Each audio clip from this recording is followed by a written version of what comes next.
Hello दोस्तों। अच्छा देखिए, मैं ना एक क्वेश्चन देख रही थी जो बहुत अच्छा सा क्वेश्चन है। अभी मैं पीवाईक्यू सॉल्व कर रही थी तो मैंने ये क्वेश्चन देखा, मुझे लगा शायद आप लोगों के साथ शेयर करना चाहिए। देखिए, क्वेश्चन क्या है। The mind of the makers of the constitution of India is reflected in which of the following.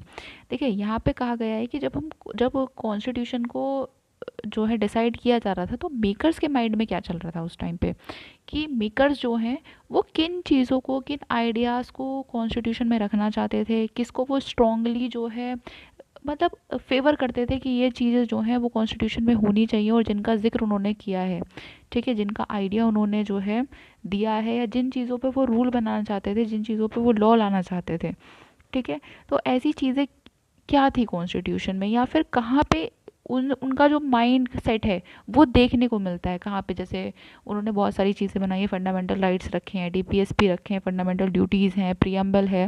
तो इन सब में कहाँ उनका माइंड सेट देखने को मिलता है कि जहाँ पे वो जो है बहुत सारे आइडियाज़ पे काम करना चाहते हो, ठीक है, या फिर उनका माइंड सेट कैसा था।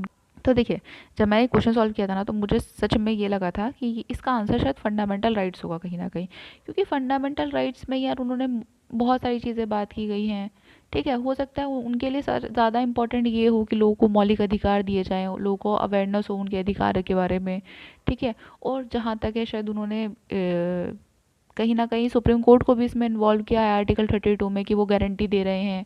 तो हो सकता है शायद ज़्यादा इंपॉर्टेंट उनके लिए फंडामेंटल राइट्स हों, बट ऐसा नहीं है, ठीक है। जैसे आप देखेंगे तो डीपीएसपी भी काफ़ी अच्छा है। हो सकता है कि आप एक बार को फंडामेंटल ड्यूटीज़ को आप थोड़ा अवॉइड कर सकते हैं, या उसको जो है आप हटा सकते हैं, लेकिन डीपीएसपी भी ऐसा है कि हाँ यार, स्टेट्स को गाइडलाइंस दी जा रही हैं कि भाई आप इन सब चीज़ों को इम्प्लीमेंट करिए, बट ये भी नहीं है, ठीक है। तो थोड़ा कंफ्यूजिंग क्वेश्चन था ये मेरे लिए, तो मुझे लगा शायद आपके साथ शेयर करना चाहिए, बट इसका आंसर प्रियम्बल है।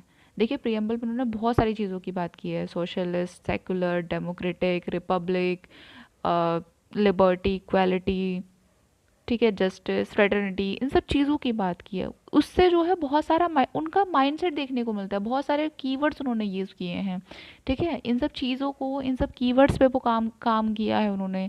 इन सब कीवर्ड्स को वो मेंशन करना चाहते हैं ताकि वो पता चल सके कि उनके दिमाग में इतनी सारी कुछ चीज़ें हैं जिस पे वो काम करना चाहते हैं, ठीक है। तो इसका सही आंसर जो है वो प्रियम्बल है। तो अगली बार जब जब भी आप क्वेश्चन पढ़ें, देखें, तो एक बार जो है प्रीवियस ईयर्स को ज़रूर देखें, और देखें कि वो कैसे यूपीएससी क्वेश्चन बनाता है, कैसे पेपर सेट करता है। कभी कभी बहुत बेसिक सी चीज़ें जो हैं कभी कभी हमें ज़्यादा परेशान कर देती हैं, ठीक है। Thank you.